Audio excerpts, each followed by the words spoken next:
என்ன பண்றீங்க? இல்ல ஒண்ணு இல்ல. இது அந்த இடுப்புல ஏதோ ஒரு எறும்பு இருந்த மாதிரி இருந்துச்சு, அதான் தட்டி விட்டேன். அங்க எறும்பெல்லாம் ஒண்ணும் இல்ல. அதான் எனக்கு தெரியுமே. என்ன முனங்கள்?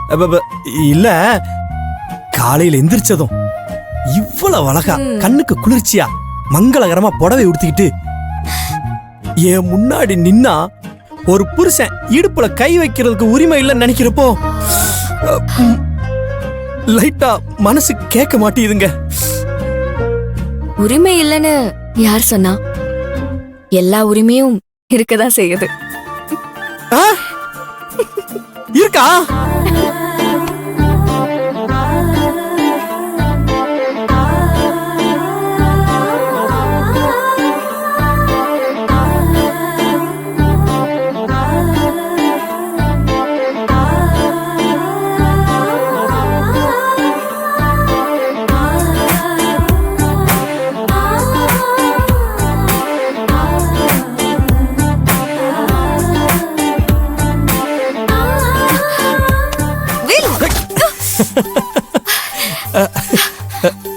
வேலு, காலையில கோவிலுக்கு கிளம்பிட்டு இருக்கேன். கோவிலுக்கு போகும்போது இப்படி குறும்புத்தனம் பண்ணக்கூடாது, அப்புறம் சாமி கோச்சுக்கும். யாருங்க சொன்னது? கோயில்ல சாமியே புருஷன் பாதியாவும் பொண்டாட்டி பாதியாவும் தான் நமக்கு காட்சியை கொடுக்குறாங்க. அவங்களே ரொமான்ஸ் பண்ணும்போது நாம பண்ணக்கூடாதா என்ன? ஓஹோ சார், அப்படி வரீங்களா? யாரு எப்படி இருந்தாலும் சரி, நாம எடுத்த முடிவுல கட்டுப்பாட்டோட இருக்கணும். அது ஞாபகம் வச்சுக்கோங்க. சரி சரி. இப்ப என்ன, நான் கொஞ்சம் வெளியே இருக்கணும், அவ்வளவுதானே? கோயிலுக்கு வேற போறேன்னு சொல்றீங்க, அதனால சரி நான் வெளியே இருக்கேன். அது ஆமா, என்ன திடீர்னு கோயிலுக்கு?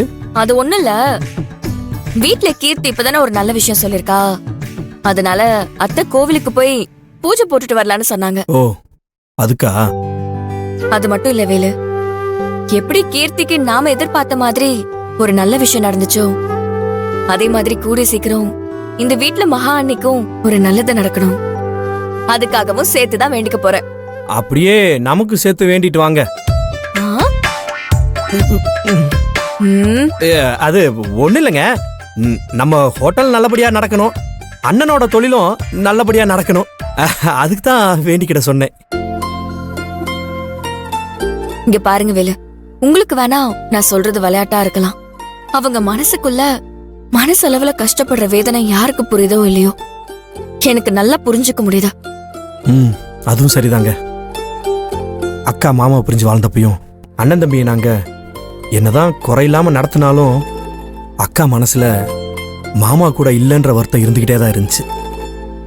அதே மாதிரி மாமா கூட சேர்ந்து சந்தோஷமா வாழ ஆரம்பிச்சதுக்கு அப்புறமும் இன்னும் அவங்க வாழ்க்கை முழுமை அடையல.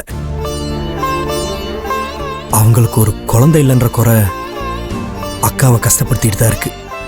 ஆமா வேலு, கல்யாணம் ஆகி இத்தனை வருஷம் ஆகியும் அண்ணி அவங்க கஷ்டத்தை வெளியில சொல்லலனாலும் அவங்க மனசுக்குள்ள என்ன வேதனை படும்னு நிச்சயம் என்னால புரிஞ்சுக்க முடியுது. இப்ப குடும்பத்துல உள்ள எல்லாருக்கும் எப்படி சந்தோஷம் துள்ளி குதிச்சுச்சோ, அதே மாதிரி மகா அண்ணியும் கையோட உண்டாயிட்டாங்கன்னா வீட்டுல டபுள் சந்தோஷம் வந்துரும்.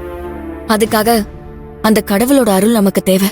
இன்னைக்கு கோவில்ல போய் விசேஷமா அதுக்காக தான் நான் வேண்டிக்க போறேன்.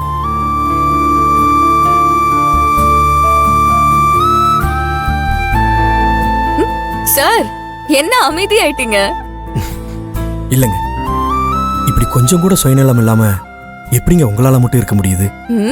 எல்லாம் என் புருஷன் கிட்ட இருந்து வந்ததுதான். நீங்க மட்டும் என்னவா சுயநலத்தோடய இத்தனை நாள் இந்த குடும்பத்துக்காக உழைச்சிங்க? அதே மாதிரிதான் எல்லாரும் சந்தோஷமா இருந்தா நமக்கும் சந்தோஷம் தானா கிடைச்சிரும் வேலு.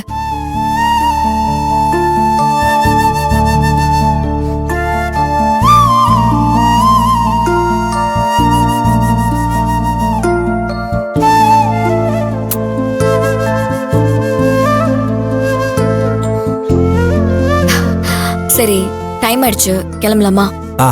சரிங்க, நான் போய் பேண்ட் மாத்திட்டு வந்துடுறேன்.